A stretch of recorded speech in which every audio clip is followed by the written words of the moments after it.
Estamos de volta. Brasil e Argentina firmaram uma parceria para acabar com os limites semanais de voos regulares de passageiros e, com isso, facilitar a liberação de cargueiros.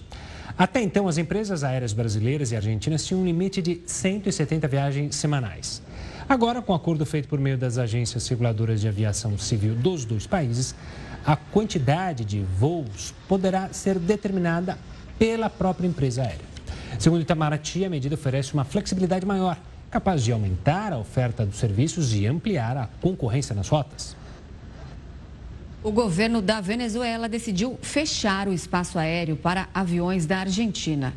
A alegação da administração de Nicolás Maduro é de que a medida é uma retaliação ao suposto roubo de um Boeing 747 da estatal Entrasur, confiscada num imbróglio envolvendo as sanções dos Estados Unidos. A medida afeta voos particulares e rotas comerciais para destinos turísticos como Punta Cana, Miami e Nova York. Em resposta, a Argentina disse que iniciou ações diplomáticas contra a ação venezuelana. Para entendermos melhor essa situação tensa entre Venezuela e Argentina, a gente entrevista agora a professora de Relações Internacionais da Unifesp, Regiane Bressan, que é especializada em América Latina. Seja muito bem-vinda mais uma vez, professora, um prazer tê-la aqui. Esse seria só mais um capítulo desse embate entre especificamente Milei e Maduro? Com certeza. Foi a gota d'água para uma relação que vem se desgastando há bastante tempo. É fato que o Milei, antes mesmo de tomar posse do governo da Argentina, já rivalizava com a própria Venezuela, que, claro, vem encontrando muitas dificuldades para se relacionar com os países da própria América do Sul.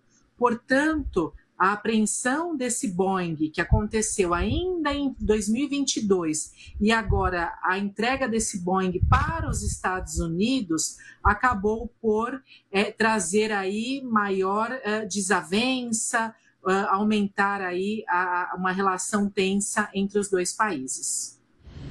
Professora, a informação também que teria nesse avião, nesse voo, quando o avião ficou por lá, iranianos, que teria ali uma ligação com o braço armado do Irã. Qual que é a relação hoje da Venezuela com o Irã? A gente pode dizer que, principalmente, é o inimigo que eles têm em comum? A acusação dos Estados Unidos foi justamente de que esse Boeing transportaria terroristas, era um Boeing que atuava de alguma maneira de forma clandestina e deveria ser apreendido em território argentino. As pessoas naquele momento foram liberadas, eram tanto iranianos quanto venezuelanos, no entanto, o Boeing ficou retido por todo esse tempo. É fato que a Venezuela, ao longo da sua história, vem se aproximando de países, primeiramente, se aproximou bastante da China, da Rússia e também do Irã, o que acaba por rivalizar ainda mais com o próprio Estados Unidos. Professora, essa retaliação da Venezuela, ela tem o poder de afetar, de fato, a Argentina? Pelo que se sabe, ali é uma rota importante para aerolíneas argentinas, ou seja, ela vai ter que dar toda a volta.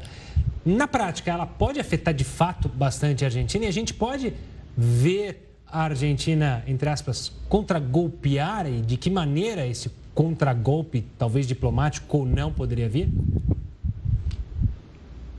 Quando a Venezuela proíbe o acesso ao espaço aéreo da Argentina em território venezuelano, claro que vai dificultar bastante os voos que passariam por ali, mas também dificulta para aqueles tantos venezuelanos que hoje em dia residem na Argentina. A gente não pode se esquecer que houve nessa última década uma migração bastante consolidada de venezuelanos para toda a América do Sul, inclusive em um número bastante expressivo para a própria Argentina.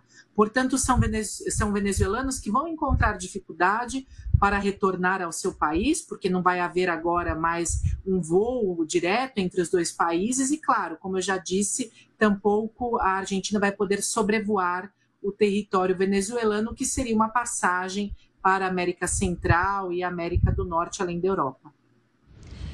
Essas relações completamente estremecidas entre Argentina e Venezuela podem interferir de alguma forma aqui no Brasil? O Brasil pode agir de algum jeito aí para tentar negociar entre eles? Fica evidente que a política externa do governo Lula, desde o seu início, nesse terceiro mandato, gostaria de liderar, ter uma liderança na América do Sul, bem como trazer uma aproximação entre os países, entre os vizinhos. Por isso mesmo que em maio de 2023 foi realizada uma reunião de cúpula entre 19 representantes latino-americanos em Brasília. No entanto, o Brasil vem encontrando aí diversos desafios. No ano passado, final do ano passado, foi a rivalização entre Venezuela e Guiana, em disputa do território de Essequibo. Nesse momento, passado aí 4 meses, temos esse conflito que ganha uma escalada entre a Argentina e Venezuela. Com isso, o Brasil vem sentindo, encontrando dificuldade de tentar aí uma aproximação, não apenas do Brasil com os países, mas também, por exemplo, resgatar instituições como a Unasul, ou mesmo um fórum de oportunidade de diálogo entre os dois países, almejando relações mais prósperas, relações que objetivam lidar com os problemas da interdependência comum aos países sul-americanos. Professora, ampliando esse nosso olhar, o presidente argentino, Javier Milei, já tinha indicado, até mesmo durante as campanhas, a campanha eleitoral, que ele ia fazer negócio com os Estados Unidos, falava que era um fã de Donald Trump, se encontrou recentemente com Donald Trump lá nos Estados Unidos. Tem esse gesto agora do governo argentino com o governo americano, ou seja, o quanto para a Argentina se tornou importante a aproximação e o quanto que de fato ela pode ganhar, ela tem algo a ganhar criando inimizades com Venezuela, até com a China, para ser muito próxima ao governo americano? Na minha análise, a Argentina está numa situação de muita deterioração econômica. Portanto, para eles, para o governo argentino, seria interessante tentar ganhar em qualquer que seja a negociação internacional vantajosa ao país. Seja com a China, que vem apoiando o país nos últimos anos, por exemplo, financiando a própria dívida com o FMI, investindo e comprando da Argentina, ou mesmo nas relações regionais. Quando Milei ele limita a sua relação com alguns poucos países, ainda que seja com os Estados Unidos ou alguns países desenvolvidos, ele perde a oportunidade do país encontrar novas chances de negociação que colaborassem com a recuperação econômica do país. Portanto, eu não vejo muita vantagem quando a Argentina se fecha a poucas oportunidades. Tá certo, nós conversamos com a professora de Relações Internacionais da Unifesp, Regiane Bressan. Muito obrigada pela sua participação aqui no Jornal da Record News. Uma boa noite. Obrigada, até uma próxima. Boa noite. Boa noite.